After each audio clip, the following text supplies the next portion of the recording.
Yeah, there were times when we were working on this project when I didn't think we'd finish it, and I thought it would be something where at the most what we'd end up doing is editing together a portion of it and having this piece of an episode.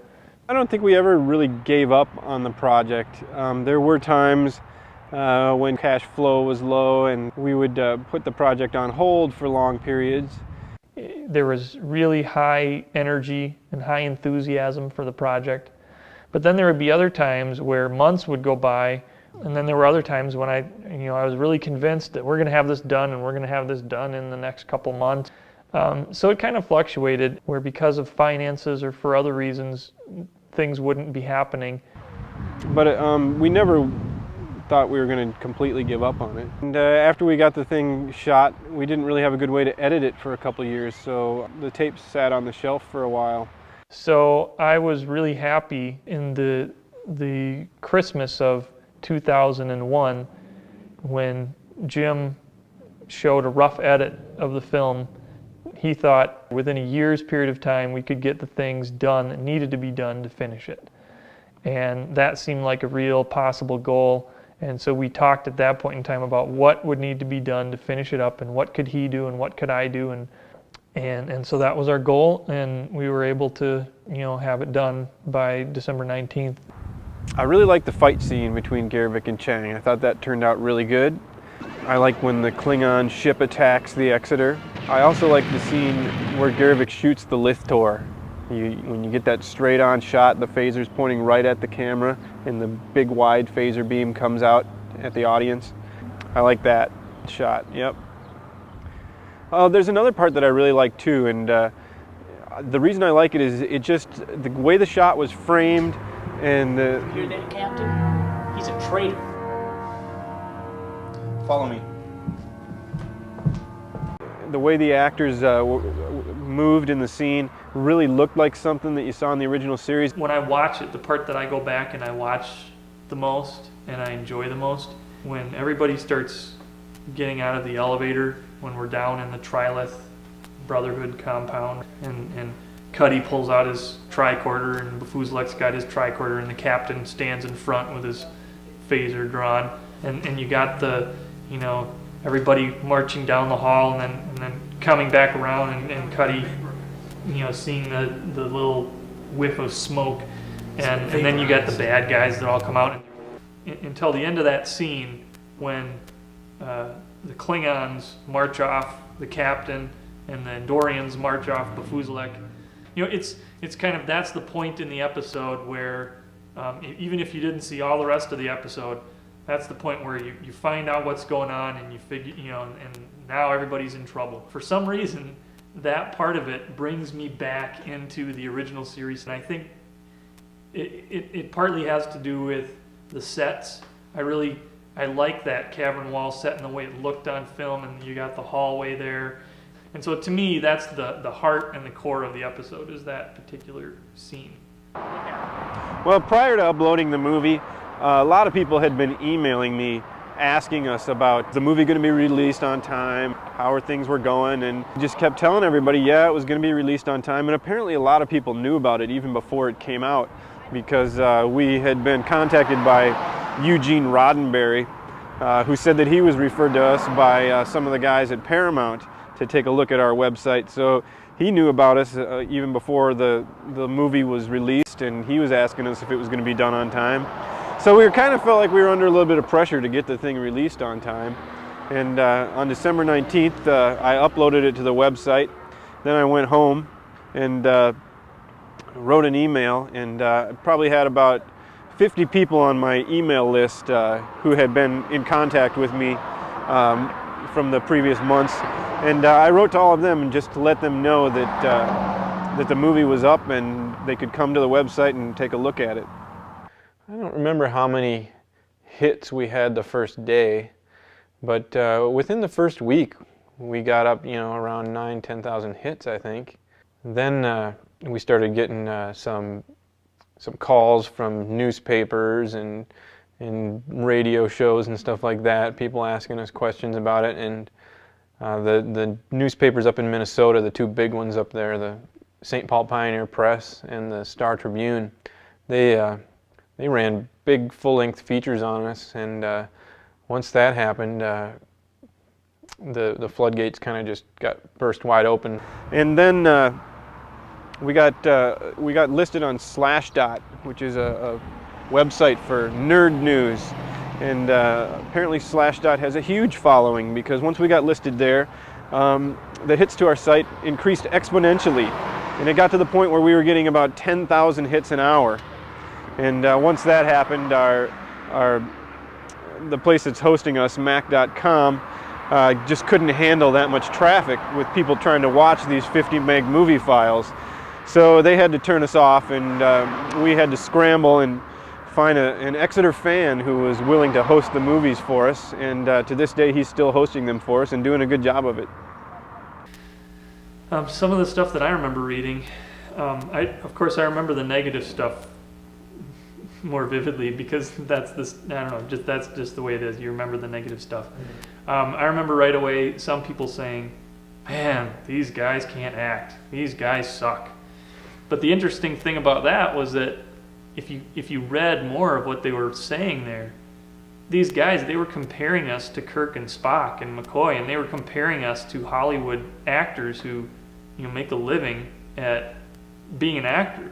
And so in a way, I talked to Jim about this shortly after we started getting some reaction, and in a way it was kind of flattering, because here these people are, they're slamming us for our acting. The production was good enough that they were looking at it like it was, like a real Star Trek episode, and they were saying, well, this episode's okay, but the acting in it really sucked. Then there were other comments that were more specific. I remember one email saying, this whole thing was pretty good, but that guy who plays Captain Garvik, he's got to go.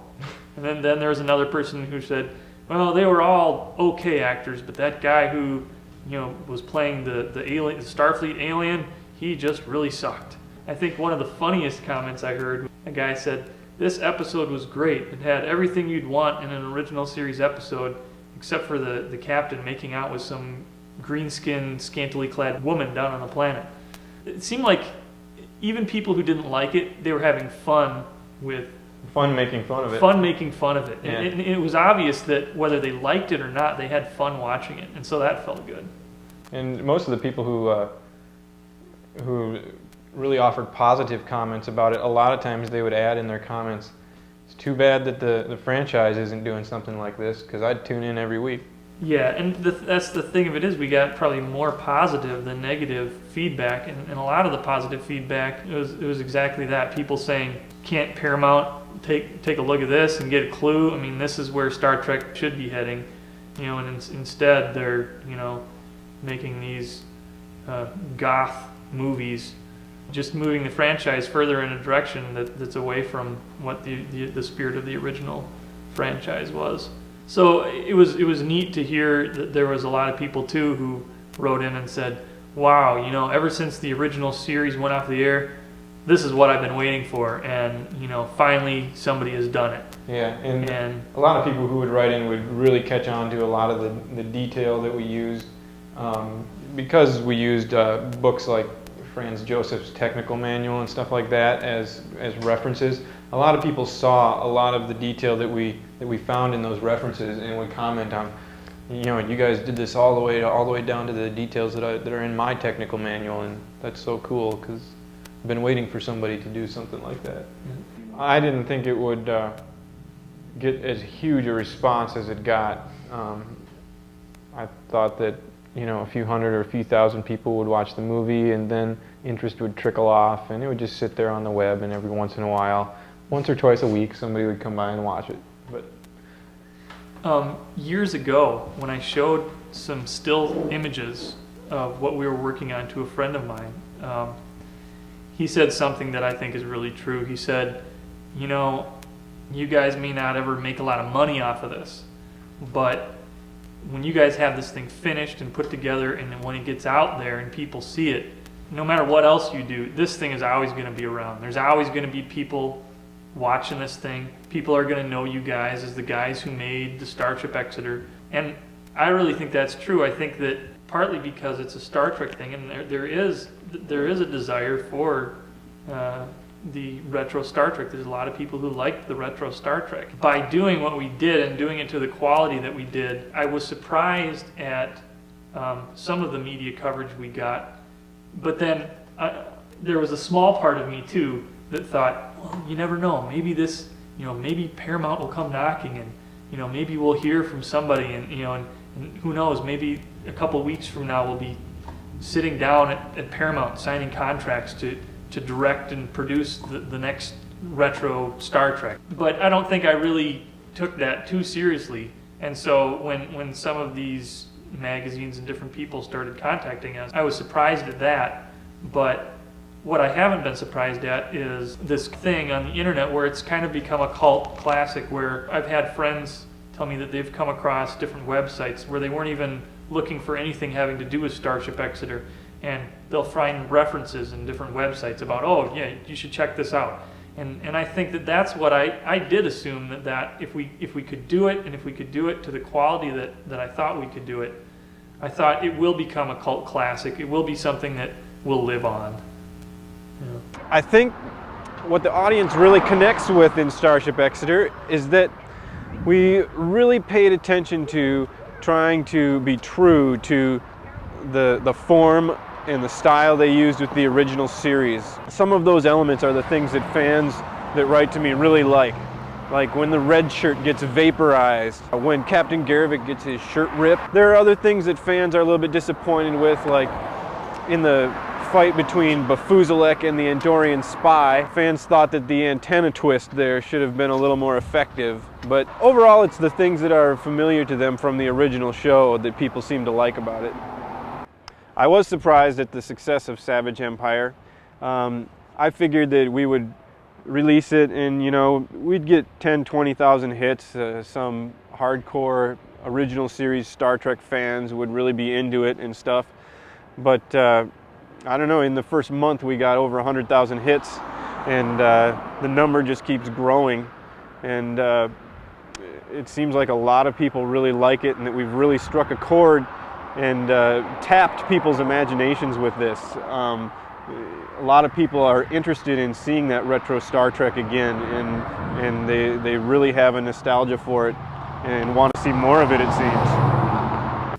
I had seen some of the other fan films that had been out there, or some of the other amateur films for that matter, and then I saw the quality of what we were working on, but I had an idea of where we were headed, and I knew that whether people were into it as a Star Trek thing or not, that at least for a period of time, maybe a short period of time, it would be something that a lot of people would be interested in and want to check out.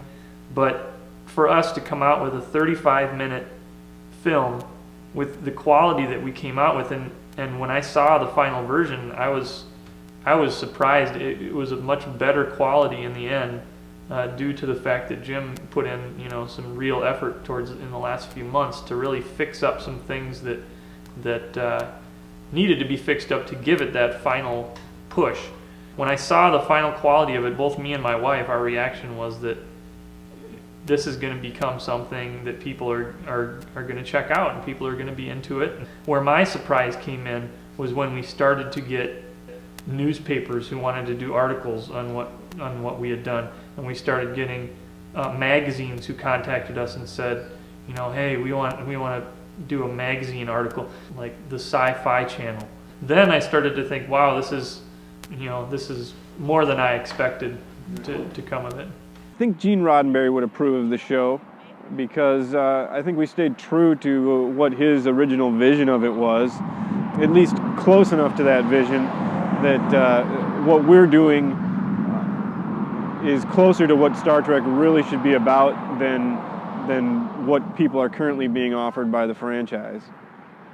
If Gene Roddenberry were around today and was able to see the fan film that we made, I think he would really get a kick out of it. And it may even spark something where he might try to push for some of the elements that we captured to be things that were brought back into the franchise. And there was a lot of stuff in the original show that we tried to capture that seems to have slowly over time kind of dwindled out of the show that's on TV now. I mean, the original Star Trek show was first and foremost an action-adventure sci-fi show that did have, as one of the important elements, this Kirk, Spock, and McCoy relationship thing. We're planning on producing 2 new episodes simultaneously. The first one that will be released is called The Mighty Galvanaut, and the second one is called The Atlantis Invaders. We have gotten in touch with some people who also would like to see more Starship Exeter, and they'd like to see something better than what was done the first time around.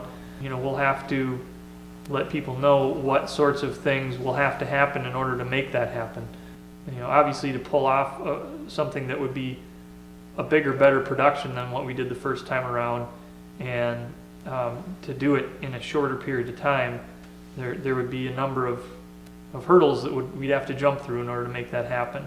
This project, from the beginning to the end, has been a labor of love, and it's been a lot of fun. And if it has brought some joy to people who have watched it, then I think it's succeeded in one of the things that we tried to do with it. So I would like to thank everyone who's visited the website and watched the movie and written me a nice email for their support and their interest in what we're doing. And I want to encourage them to continue to visit our site and look for updates on what we're going to be doing in the future, and continue to lend us your support, because We're going to do the best that we can to bring you original style Starship Exeter. Engage at full warp speed.